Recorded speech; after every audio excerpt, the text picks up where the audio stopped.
प्रभा देवी के 2 बेटे थे, जिसमें से बड़ा बेटा विनोद और छोटा बेटा मोहित था। प्रभा देवी की बड़ी बहू चांदनी एक मॉडर्न और छरहरी काया वाली सुंदर लड़की थी, तो वहीं मोहित की पत्नी काजल गरीब घर की सांवली सूरत वाली लड़की थी। काजल अपने परिवार की जिम्मेदारियों को भली भांति निभाती थी, जबकि चांदनी का सारा ध्यान सिर्फ अपने मेकअप और फिगर को बनाने में ही रहता था। एक रोज, ये लीजिए मम्मी जी, आपकी मनपसंद अदरक लौंग इलायची वाली चाय। छोटी बहू, तू हम सभी की जरूरतों का कितना ख्याल रखती है। अरे जरा अपने शरीर को आराम भी दिया कर। सुबह पहली किरण के साथ उठती है और सारा दिन घर के कामकाज ही निपटाती रहती है। अरे थोड़ा कष्ट अपनी जेठानी को भी उठाने दिया कर और उसे भी कुछ जिम्मेदारियां निभाने दिया कर। वैसे है कहाँ वो? माँ जी, जेठानी जी तो अभी सो रही हैं और पूजा पाठ करने के बाद आपको चाय चाहिए होती है, इसलिए मैंने ही बना दी। जन्मदिन की ढेरों मुबारकबाद छोटी बहू। अब आज के दिन तू इस घर गृहस्थी से छुट्टी ले और अपने पति के साथ कहीं बाहर घूमा। शुक्रिया माँ जी। अपनी सास के पांव छूकर काजल खुश होकर अपने कमरे में चली जाती है।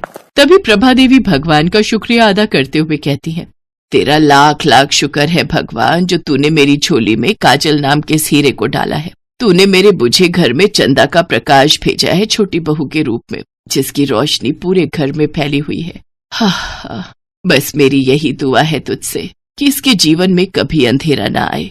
मोहित और काजल का रिश्ता सदा सलामत रहे और इनके बीच कभी कोई खटास ना आए। पीछे खड़ी चांदनी उनकी सारी बातें सुन रही होती है और अपने मन में हंसते हुए कहती है, जितनी दुआएं देनी है इसे दे लो सासू माँ।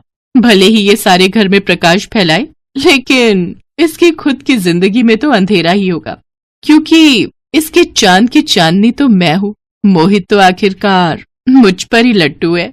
उधर काजल अपने कमरे में मोहित से कहती है, मोहित आप आज के दिन भी ऑफिस जा रहे हैं? क्यों, आज क्या दिवाली है जो घर पर बैठकर पूजा करूं तुम्हारी, या तुमसे शाहरुख खान की तरह रोमांटिक बातें करूं? Just look at you. काली तो तुम थी ही, अब तो तुम मोटी और भद्दी भी हो गई हो। पता नहीं मेरी किस्मत ही खराब थी जो ऐसी बीवी मेरे पल्ले पड़ गई। अपने जन्मदिन वाले दिन पति के मुंह से बधाई की जगह बेइज्जती की बातें सुनकर काजल दुखी हो जाती है, तो वहीं दरवाजे के बाहर खड़ी चांदनी ये सब सुनकर खुश हो जाती है और खुश होते हुए मन में सोचती है, अरे वाह, मेरी काली देवरानी के जन्मदिन की ऐसी शुरुआत। सचमुच सुनकर मजा ही आ गया। अब यही सही समय है आग में घी डालने का। चांदनी उनके कमरे में जाती है। और क्या हुआ मेरे हैंडसम देवर जी? क्यों मेरी सांवली सलोनी देवरानी पर भड़क रहे हैं? जरा कुछ सीखो मेरी भाभी से। शादी के इतने वक्त बाद भी इन्होंने अपने फिगर को कितने अच्छे से मेंटेन करके रखा हुआ है।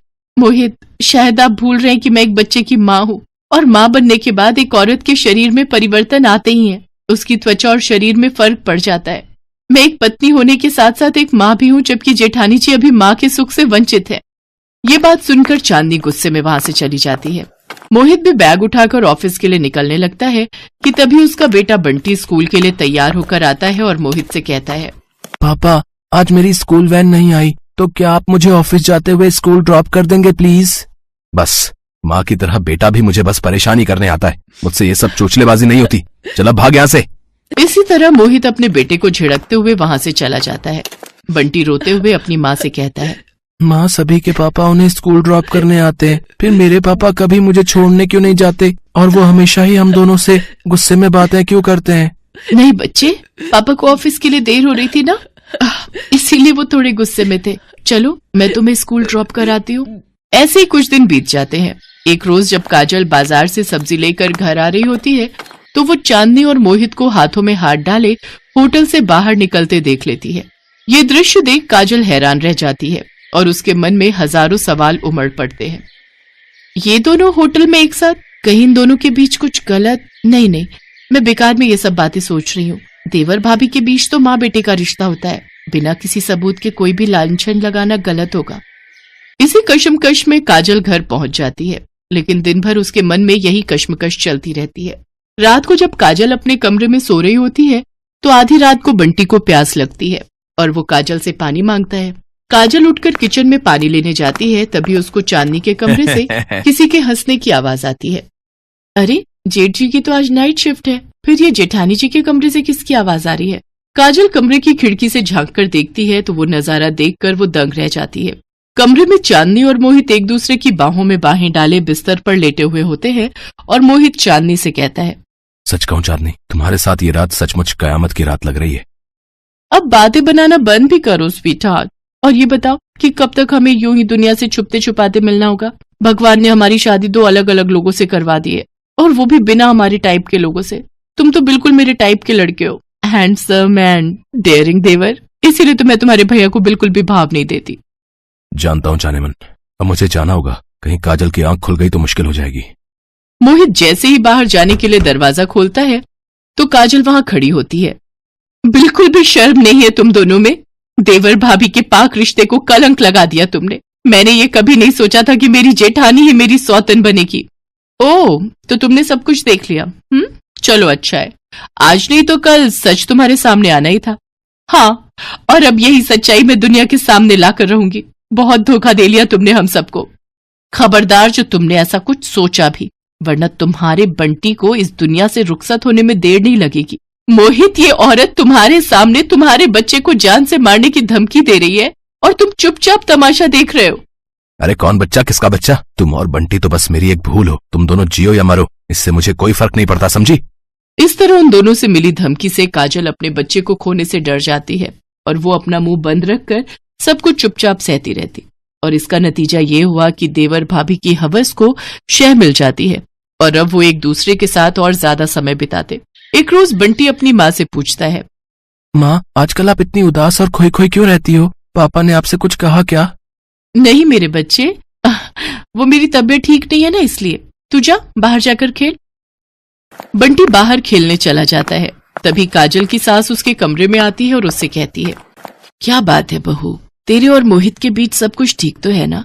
आज जो बात तुमसे बंटी ने पूछी वो मैं भी कई दिनों से पूछना चाह रही थी। आजकल तुम हर वक्त खोई खोई सी क्यों रहती हो? पता नहीं क्यों, लेकिन तेरा उदास चेहरा देखकर ऐसा लगता है कि जैसे कोई सौतन तुझे ढा रही हो।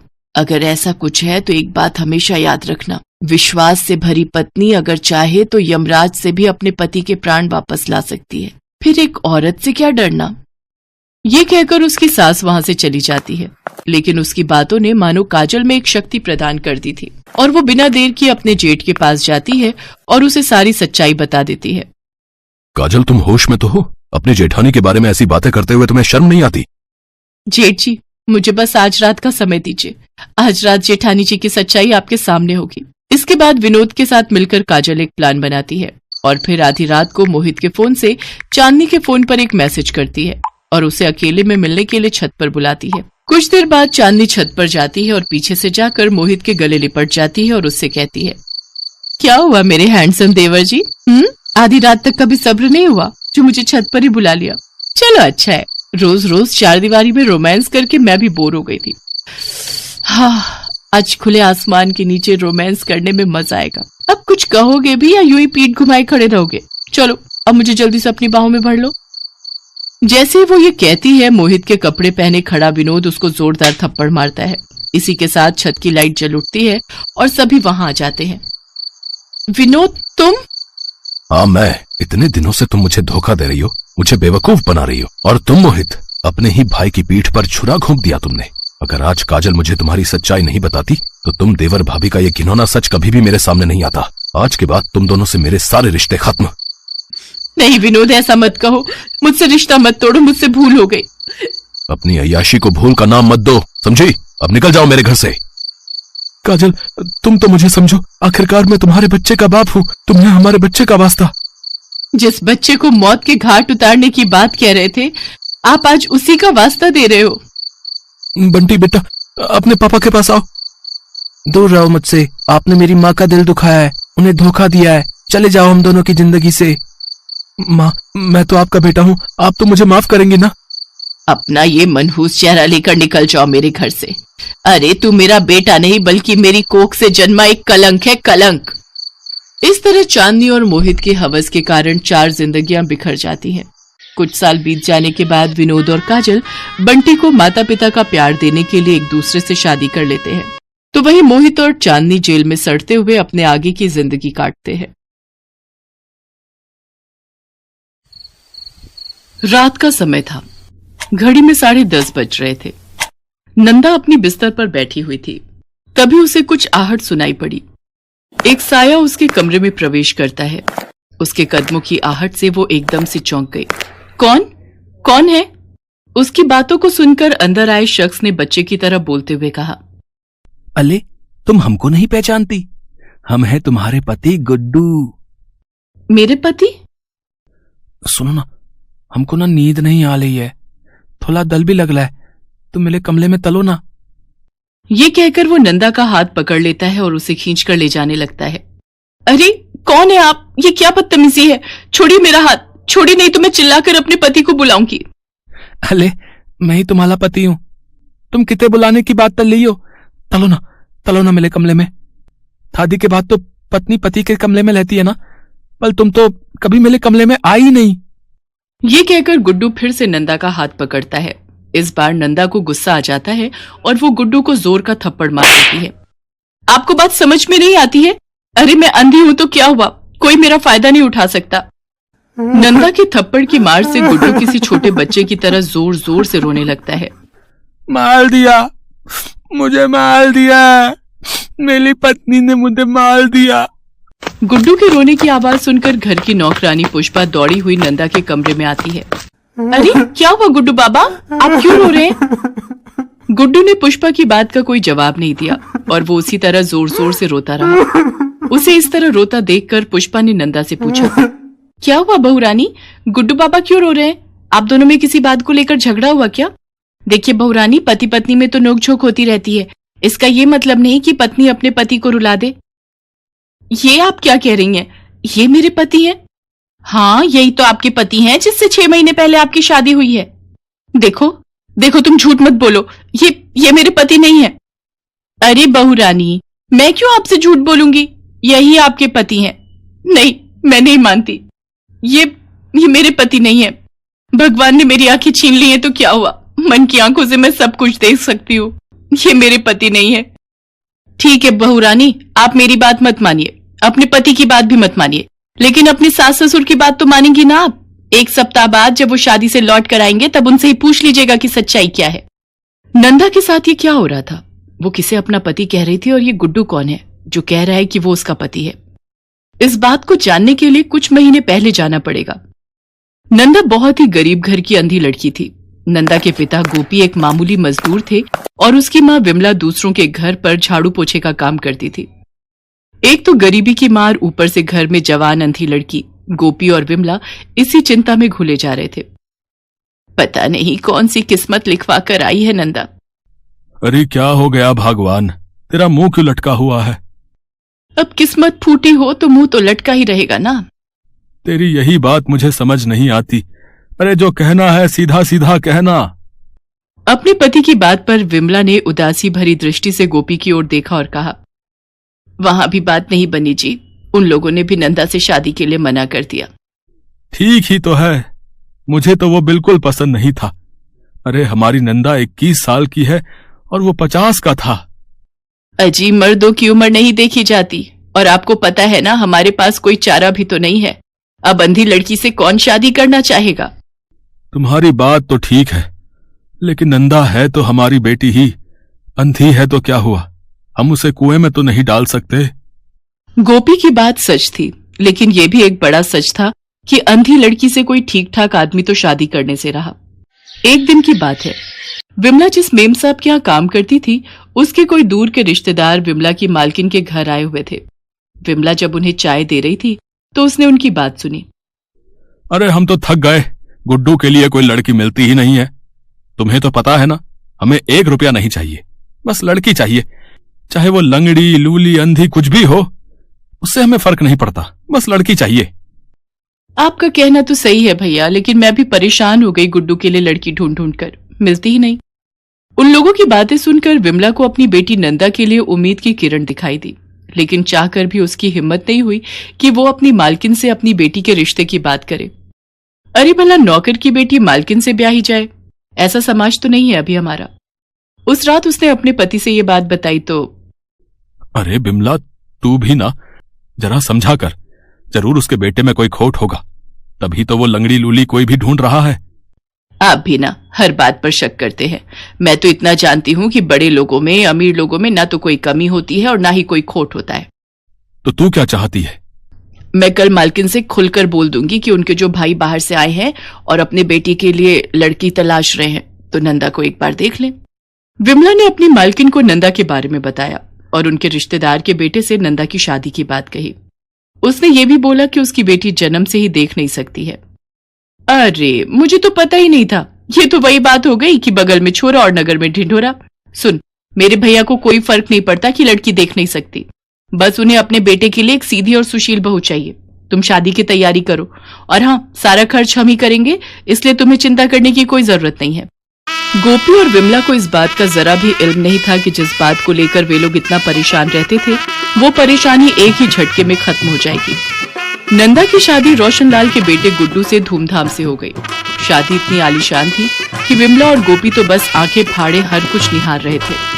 सच कहूं बिमला, मुझे नहीं पता था कि हमारी नंदा इतनी अच्छी किस्मत लेकर आई है। इतना बड़ा घर मिलेगा उसे, ये कौन जानता था। नंदा शादी करके अपने ससुराल आ गई। 6 महीने हो गए थे उसे अपने ससुराल आए, और 6 महीने बाद उसकी जिंदगी में ऐसा तूफान आएगा उसे पता नहीं था। पुष्पा के लाख कहने के बाद कि गुड्डू उसका पति है, उसने उसकी बात नहीं मानी। 1 सप्ताह बाद की बात है, रात का समय था। तभी नंदा के कमरे में किसी के आने की आहट हुई। अरे, आप आ गए? आप कहां चले गए थे? उस शख्स ने नंदा को गले लगाते हुए कहा। अरे, कुछ काम था। नंदा भी उसके गले से लिपट गई। जानते हैं, 4 दिन पहले कोई मेरे कमरे में घुस आया था। वो कह रहा था कि वो मेरा पति है। नंदा उस शख्स से बात कर रही थी, तभी पुष्पा नंदा के कमरे में आई और उसने देखा कि नंदा अपने ससुर की बाहों में है। मालिक, आप? पुष्पा, तुम? अरे, वो जरा बहू से कुछ बात करनी थी, इसीलिए मैं यहां आया था। बहू? वो शख्स रोशनलाल था, नंदा का ससुर। असल में रोशनलाल का बेटा गुड्डू मंदबुद्धि था। रोशनलाल काफी पैसे वाला था, लेकिन उसकी पैसे और प्रॉपर्टी उसके बाद कौन संभालता, क्योंकि उसका बेटा तो दिमाग से पैदल था। रोशनलाल ने उसकी शादी करने की बहुत कोशिश की, लेकिन वो हो नहीं सकी। इस बीच नंदा की मां से रोशनलाल की मुलाकात हुई और नंदा की शादी गुड्डू से हो गई। मालती, गुड्डू की शादी तो हमने कर दी, लेकिन हम जानते हैं कि गुड्डू हमारा वंश नहीं चला पाएगा। हमारी इतनी संपत्ति हमारे बाद बर्बाद ना हो जाए, इसलिए हमें ही इसे संभालने वाला लाना होगा। दुनिया की नजर में यह गुड्डू की सुहाग रात होगी, लेकिन नंदा के साथ सोऊंगा मैं।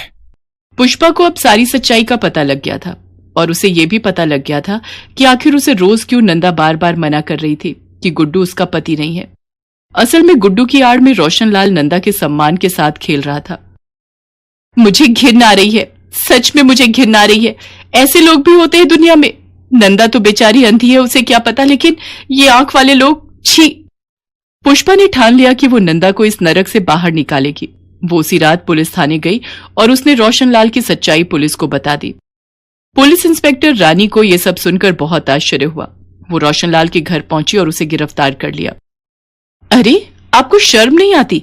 लोग कहते हैं कि आपका बेटा मंदबुद्धि है, लेकिन मंदबुद्धि तो आप हैं। आपने एक अंधी लड़की के सम्मान को हर दिन अपने पैरों तले कुचला, वो भी इसलिए क्योंकि आपको अपनी प्रॉपर्टी का कोई वारिस चाहिए था। आप जैसे लोग समाज में रहने के लायक ही नहीं हैं। रोशनलाल को जेल ले जाया गया, उस पर मुकदमा चल रहा है। लेकिन इन सब के बीच नंदा के मन में सिर्फ यही सवाल हमेशा घूमता रहता है कि ये सब उसके साथ क्यों हुआ, लेकिन उन सवालों का जवाब किसी के पास नहीं है।